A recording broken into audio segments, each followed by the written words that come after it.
So you may have encountered taking the derivative of an equation where x and y are mixed up and it's too hard to solve for y first. Well, we have this new method. Instead of taking the derivative of the equation once you isolate y, we have another method that is also differentiation, but it's much easier. So basically we call this the implicit differentiation. So basically, if we cannot isolate y in the equation, then we can just go ahead and take the derivative of both x and y and then solve for dy over dx. So of course, just as I said earlier, just as I said a few seconds ago, implicit differentiation is basically taking the derivative of an equation and then solving for dy over dx. So there is one thing that we need to remember when it comes to studying implicit differentiations. So when we take the derivative of something that does not depend on x, for example, the derivative of y, since this does not depend on x, then we're going to have to use the chain rule. So as usual, we're going to go ahead and take the derivative of this, like x as usual. So the derivative of y is simply 1. But by the chain rule, we're going to have to include dy over dx. Okay, so this is the golden rule in implicit differentiation. If you take the derivative of something that does not depend on x, you're going to have to use the chain rule and include dy over dx, or if you want, if you're very classy, you can go ahead and also write y prime. But for me, I think that's very confusing. That would be very confusing. So, okay, so let's have an example. And no, I'm not going to use the circle equation. That would be too easy. So we're going to go ahead and do something a bit difficult. Okay, so e to the y plus xy is equals to 10. It looks like a pretty neat equation, but of course isolating y here is almost impossible. No, it's actually impossible. It's impossible to isolate y here in this equation because we have this exponential term right here, e to the y. So we're going to use implicit differentiation and solve for dy over dx. So let's go ahead and do that. So the first step that we need to do in order to perform implicit differentiation is to take the derivative of both sides of the equation. So we have the derivative of e to the y plus xy is equals to the derivative of 10. So let's point out some basics. So over here, this term right here becomes 0 because the derivative of a constant is always 0. So as you all know, constants are numbers or terms that never change. For example, of course, obviously numbers like 1, 2, 3, 4, 5, 6, or 7, or 8, 9, even rational numbers, or even e or pi. There's no exception. As long as they don't change, they do not have something for them to change, then they're always 0. The derivative of it is always 0. Okay, let's go ahead and go over here. So there's a differentiation rule that can make us split this into two derivatives. So we have d all over dx of e to the y plus d all over dx of xy. So now it looks pretty neat. We can go ahead and set up our 0 over here. We set 0 here in this equation, and also hold on a minute because apparently this thing fucking fell and it's very annoying. Okay, Anyways, as you heard, my stuff fell for some reason. Oh yeah, it slipped down. It was inclined by a few degrees, that's why it actually slipped. It like slides down the table. Anyways, so let's go ahead and evaluate the two derivatives here. So over here we have e to the y, and as we all know, if you heard it before in calculus, if you're new here, okay, just in case my viewers are a bit new to calculus, the derivative of e to the x or e to the y is always by itself. Yes, the derivative of e to the x or e to the y is always itself. It never changes, actually. Even though this is not a constant, taking the derivative of this exponential function, it never changes. It's the Euler's number we're talking about here. It's like the natural growth and decay number constant. I have no other ways to explain this better, but maybe in the next video I'm going to tell you guys more about the Euler's number in much better detail, like a detailed explanation. But for now, let's focus on this implicit differentiation. Okay, so the derivative of e to the y is e to the y itself. But don't forget, since this does not depend on x, then we're going to have to use the chain rule and then multiply it by dy over dx. So we have e to the y times dy all over dx. Okay, perfect.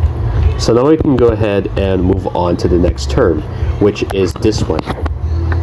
Well, when we take the derivative of x and y, or a product of two non-constants, we're going to have to use the product rule. So what is the product rule? Well, this is the formula for the product rule. So we have u times dv all over du plus v times du all over dv. I'm at dx. Wow. Oh, I made a mistake. Just a moment. dv all over dx plus v du all over dx. Okay. So you may have noticed that mistake earlier. I'm sorry. So according here, we're just gonna have to keep the u and then take the derivative of v, and then we plus it by keeping the v, and then taking the derivative of u. So don't get confused by the change of variables. We're just defining it to another term. So here in our situation, our u is equals to x, and our v is equals to y. Okay, perfect. So we're gonna go ahead and evaluate this formula. So right here, we're gonna have to keep the u. So we have x and multiplied by whatever the derivative of v is. So the derivative of y is, as usual, 1. So we have dy over dx instead.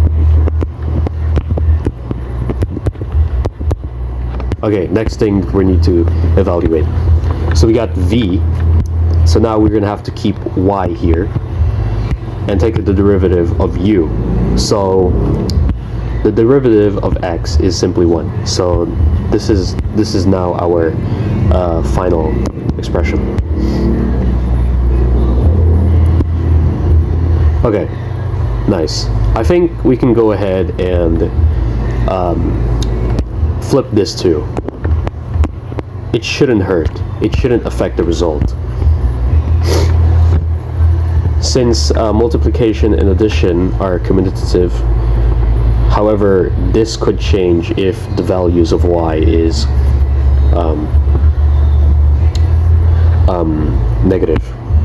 So even me myself aren't sure if I can flip the position so it looks much more elegant.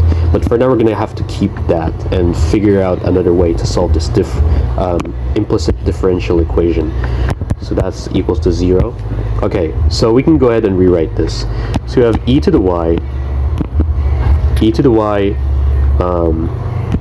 dy all over dx plus x dy all over dx plus y is equals to 0.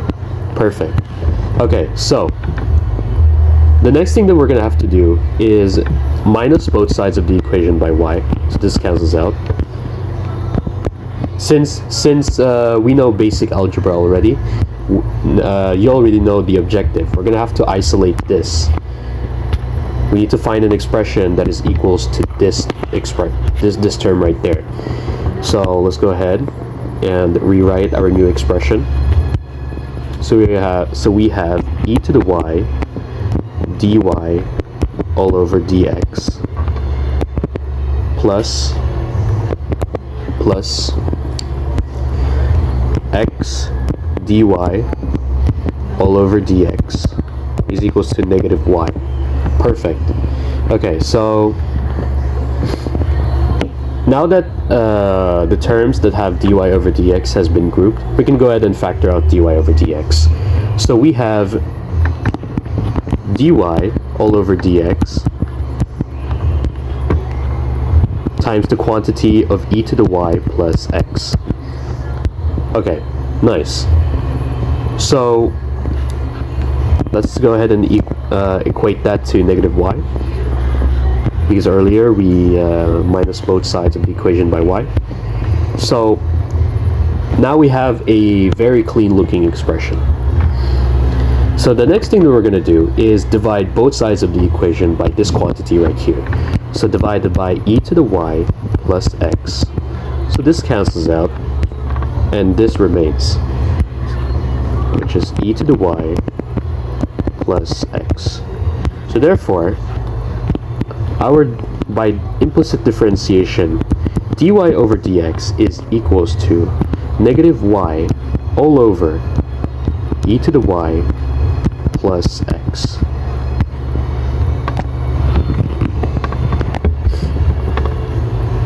And that's how we solve a implicit differential equation. So again, just a few summaries. Always remember that when you take the derivative of another variable that does not depend on x, like y, well, all you need to do is to use the chain rule and include dy over dx.